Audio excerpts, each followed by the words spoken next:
Hi, this is Ray Lutz. We're here at the Registrar of Voters in San Diego. We're about to pick up the snapshot data, as it's called, for our election oversight process, which is called the Snapshot Protocol. I'm going to try to explain that to you very quickly. So I've got this little sketch here which describes the overall process. Right here we have the various polling places where ballots are cast, and there's some 1,500 different polling places. And at the same time, there's also the vote by mail ballots, which are cast, at other times up to the date. Those came in separately.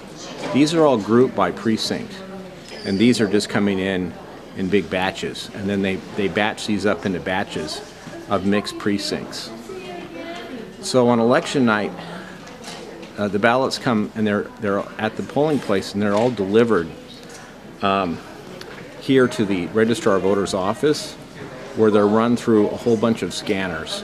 They have volunteers who take a stack of ballots from individual precincts, and they'll take each one and run it through a scanner.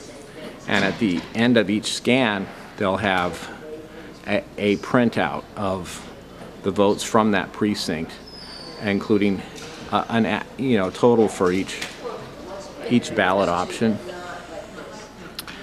And then it also is put on a magnetic digital media card, and those are then transported into a room where they're put into the central tabulator computer, which is just basically a computer.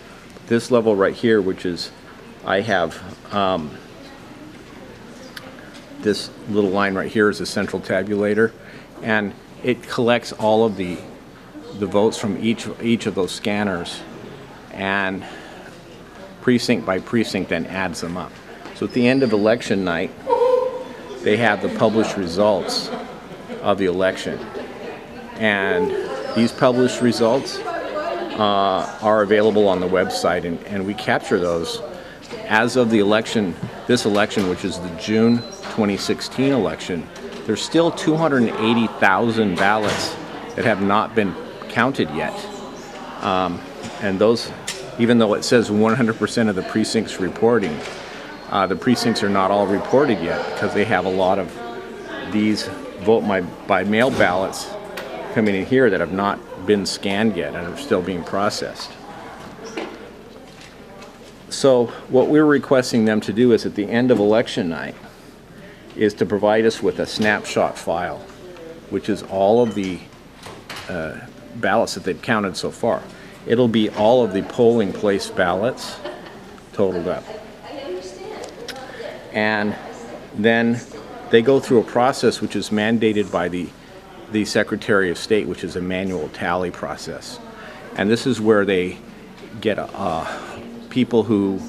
workers who come in and are representatives from the community. It's not usually full-time employees, but they do pay them.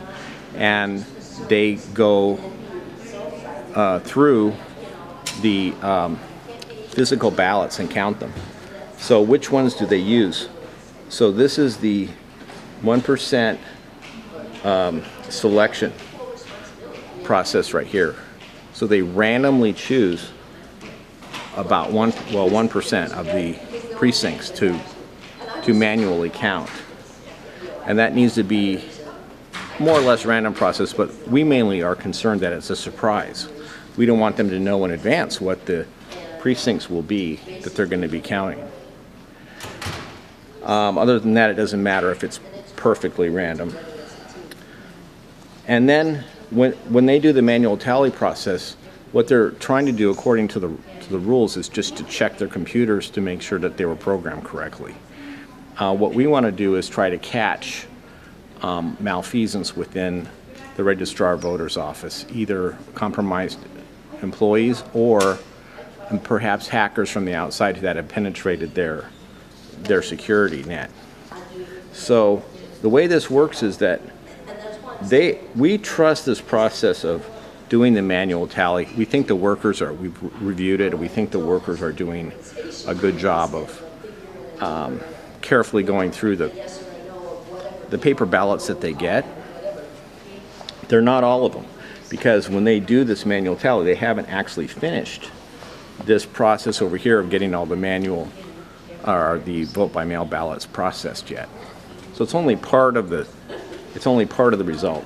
So our snapshot file that we get, which is a listing of each precinct and the votes that were cast in the precinct, should match if whatever the random selection is of the precincts. What they say for what the precinct should have from the snapshot file should match the partial result they have here. Let's assume you have a compromised employee within the Registrar of Voters office and they want to fix the election. It would be very easy to do it in this what they call the central tabulator, because they could shift tens of thousands of votes with one click of a button. So this is the most dangerous part of the whole process. It goes way beyond trying to have double voting or people that are voting improperly or something, because they can totally fix the election right here. So what we want to do is catch that. The way we catch it is that, let's say somebody did fix the election by shifting tens of thousands of votes right here. Then it would be apparent in the report that's put out on their website on the night of the election, and it would be in the snapshot file because we captured that. Whatever changes they made would have to be in here, and it'd have to be there. But let's say you didn't have that.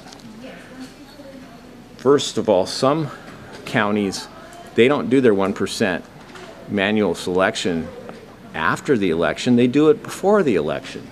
So then any of the election officials know which of the precincts are going to be tallied, and so they can just fix all the rest of the precincts and avoid these. And so it's simple as can be to fix the election. You just avoid the ones that are tallied. So it's essential that this be done after the election, number one.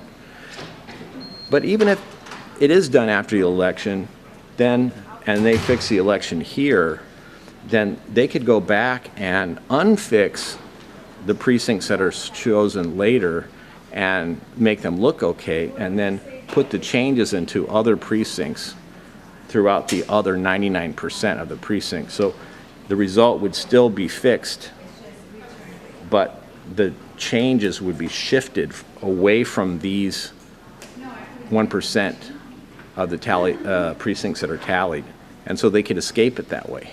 However, because we've captured the snapshot file, we know what everything is, even if it's fixed at this point. So they can't unfix anything. And so there's a pretty good chance, but not 100% by any means, that by choosing 1% of the precincts, we might catch a hacker or a compromised employee of the Registrar of Voters office by doing this. Now what we did was we went to all 58 counties of the state of California, and we asked them to cooperate with us and provide us with the snapshot file. And many of them are doing so by either us coming into the Registrar of Voters office, as we are today in San Diego, or many of them are just uploading their file into our FTP server. For example, Santa Clara County just called me this morning to confirm that they're going to be uploading that file before they choose the 1% precincts and after the election. So they're doing it. They're very interested in complying with our request. And we have a whole bunch of other responses these are the letters that I received from various other counties explaining what their position is on it. Some said, oh, we're not going to participate. And it's actually a law. It's one of the election codes that says that they're required to answer questions by the public if it's not overwhelming. And we're just asking for one piece of information at a specific time. We just want a recounting of the election in a file that we can easily process with our computers of every precinct every ballot option in every precinct, precinct by precinct. That's all we're asking for at a certain time. And so it's not overwhelming. This is something that actually the Secretary of State's office should do on their own. We see no reason why this should have to be a citizen action, but through citizens' oversight, it's something that we're providing. Our website is citizensoversight.org if you'd like to learn more about this, and it's called the Snapshot Protocol. Again, my name is Ray Lutz. Please visit. We'll talk more later. Bye-bye.